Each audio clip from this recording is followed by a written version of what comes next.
सभी वैष्णव को जय श्री कृष्ण। भारतीय संस्कृति के अनुसार भारतीय जो त्यौहार है, उत्सव है, उनका बहुत ही महत्व है, जिससे मानव जीवन विकास के लिए, मानव को जीवन जीने के लिए उत्साह, उमंग और सकारात्मक विचारों का खजाना मिलता है। मानव जीवन का अच्छा और सही अर्थ में विकास होता है और उसका रक्षण भी होता है। मानव जीवन के लिए ये जो त्यौहार उत्सव है, ये हितकारी है, श्रेयदायी है और पवित्रमय है।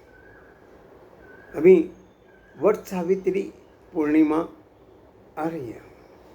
ये त्यौहार को भी मानव को जो मन है उसको मक्कम है, तो उसे अपना ध्येय पाने के लिए, लक्ष्य पाने के लिए कभी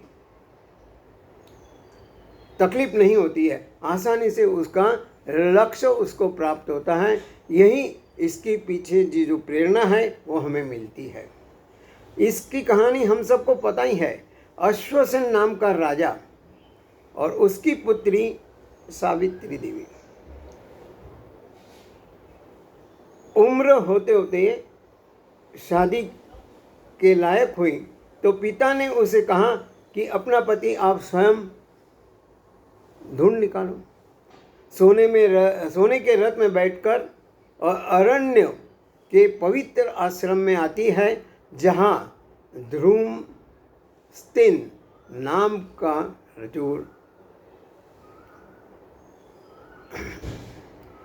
रुद्ध और अंध राजा था, अपने पत्नी और पुत्र सत्यवान के साथ घोर तपश्चर्या कर रहा था। उसको मैंने सत्यवान को देखने बाद सावित्री ने मन ही मन कर लिया, शादी करूंगी तो इससे ही। वापस अपने घर आती है, पिता को कहती है मैं शादी इसी से ही करूंगी। नारद जी वहीं पे थे, तो नारद जी ने भविष्यवाणी कही, 1 साल में इसका मृत्यु होगा। कौन सी पिता है जो चाहेगा कि दामाद 1 साल में मृत्यु हो जाए? पिता ने सलाह दी, परंतु सावित्री मन मक्कमता से, विनयता से, विनम्रता से अपने पिता को कहती है कि आप चिंता मत करें। पिताजी ने उसको शादी की अनुमति दी। शादी हो गई। सावित्री ने अपने पति, सास, ससुर की बहुत अच्छी तरह से मन से सेवा की और नारद जी की जो भविष्यवाणी थी उसके अनुसार उसके पति की मृत्यु के लिए 3 दिन बाकी थे। सावित्री ने पति के रक्षा के लिए 3 दिन रात कठोर निद्रा रहित उपवास, प्रार्थना की, सेवा की, जिससे भगवान प्रसन्न हुए। लेकिन होनी को कोई टाल नहीं सकता, इसलिए उसके पति की मृत्यु उस दिन हुई और यमदूत उसे लेने आते हैं। लेकिन उस सावित्री के चारों ओर जो पवित्र अग्नि जल रहा था, उसकी वजह से यमदूत अंदर नहीं जा सके, वापस आते हैं। इसलिए यमराजा स्वयं वहाँ आते हैं और उसको कहते हैं कि इसकी तो मृत्यु हो गई। तब वो कहती है सावित्री पिता से, पिता जिसका एक दूसरे को प्रेम हो, अत्यंत और सही मन से प्रेम हो, जिसने अपने आप को समर्पण किया है, उसको मृत्यु कैसी? इसलिए ऐसा सुनकर यमराजा भी, यमदेव भी उससे हार गए और उसके पति को जीवित किया। मैंने मृत्यु के ऊपर सावित्री को मन मक्कमता से विजय प्राप्त हुआ। फिर से कहूँगा, मन न मक्कम होगा तो कौन सी भी, ये तो मृत्यु है, लेकिन हमारे जीवन में छोटी छोटी परेशानियां हैं, जो तकलीफें हैं, वो तो उसका आगे कुछ भी नहीं है। तो हमें डरना क्या है? हम एकादशी करने के लिए डरते हैं कि एकादशी करने से हमारा स्वास्थ्य बिगड़ता है, ये कहाँ लिखा है?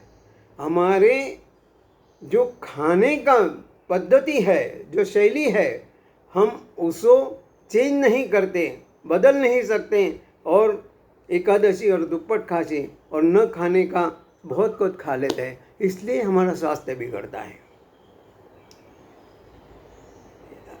निर्जला एकादशी वही है, उसको भीम एकादशी भी कहते हैं, भागवत एकादशी भी कहते हैं। भीम एकादशी इसलिए कि युधिष्ठिर को जब एकादशी का व्रत कहते हैं तो भीम कहता है मैं तो भूखा नहीं रह पाऊंगा। तब भगवान ने उसको कहा कि तू एक दिन के लिए बिना अन्न जल का अगर रहेगा दूसरे दिन सूर्योदय तक, तो तेरे पूरे वो साल की जो एकादशी है उसका पुण्य मिलेगा। वहाँ पे कहाँ है? जो 12 मास करे एकादशी उसके अंतर में बसे अविनाशी। जो 12 मास करे एकादशी उसके अंतर में बसे अविनाशी। कहना मतलब एकादशी उपवास, बार बार कहता हूँ कि अपने स्वास्थ्य, तन और मन को तंदुरुस्त रखने के लिए एक दिन शरीर को आराम देना बहुत जरूरी है। इसलिए मन मक्कम करना चाहिए। परेशानी तो हर जीवन में है, लेकिन कहने वाले कहे गए हैं कि जीवन में परेशानी चाहे कितनी भी हो, जीवन में परेशानी चाहे कितनी भी हो, चिंता करने से बढ़ती है, खामोश रहने से कम होती है, धीरज रखने से खत्म होती है। लेकिन परमात्मा का आभार मानने से, परमात्मा का सहारा लेने से वही परेशानी खुशियों के खजाने में बदल जाती है। हमें परमात्मा का सहारा लेना है। फिर से कहूँगा, हम सब कुछ कर रहे हैं, लेकिन उसमें हमारा जो कर्म है उसमें परमात्मा का स्पर्श नहीं होता है। इसलिए हम तकलीफ़ों में, उलझनों में डूबे हैं। परमात्मा को साथ में रखना है, और जो भी हमारे संकल्प है वो संकल्प पूरा करने के लिए हमें प्रामाणिक प्रयत्न करना है। आज के शुभ अवसर पर भी वट सावित्री पूर्णिमा भी आ रही है, निर्जला एकादशी भी है, तो हम कर सकते हैं, बन सकते हैं। सिर्फ हमारा मन मक्कम चाहिए। दुनिया में ऐसी कोई चीज़ नहीं है। इम्पॉसिबल में आई एम पॉसिबल, अशक्य में शक्य, ये शब्द छुपा हुआ है। ये जो तक मिली है उसे हमें प्राप्त करना है, जिसकी वजह से हमें हमारा जीवन का जो मकसद है, ध्येय है कि हम सदा निरोगी तंदुरुस्त बने, वो हमें आसानी से प्राप्त हो सकता है। इसलिए इस शुभ अवसर पर फिर से हम संकल्प करते हैं, मन मक्कम बनाते हुए हम अपने शरीर को तंदुरुस्त और मन को मक्कम बनाने के लिए उपवास, व्रत, एकादशी अवश्य करेंगे। भगवान हम सबको सफलता दे। इसी शुभकामनाओं के साथ सभी को जय श्री कृष्ण।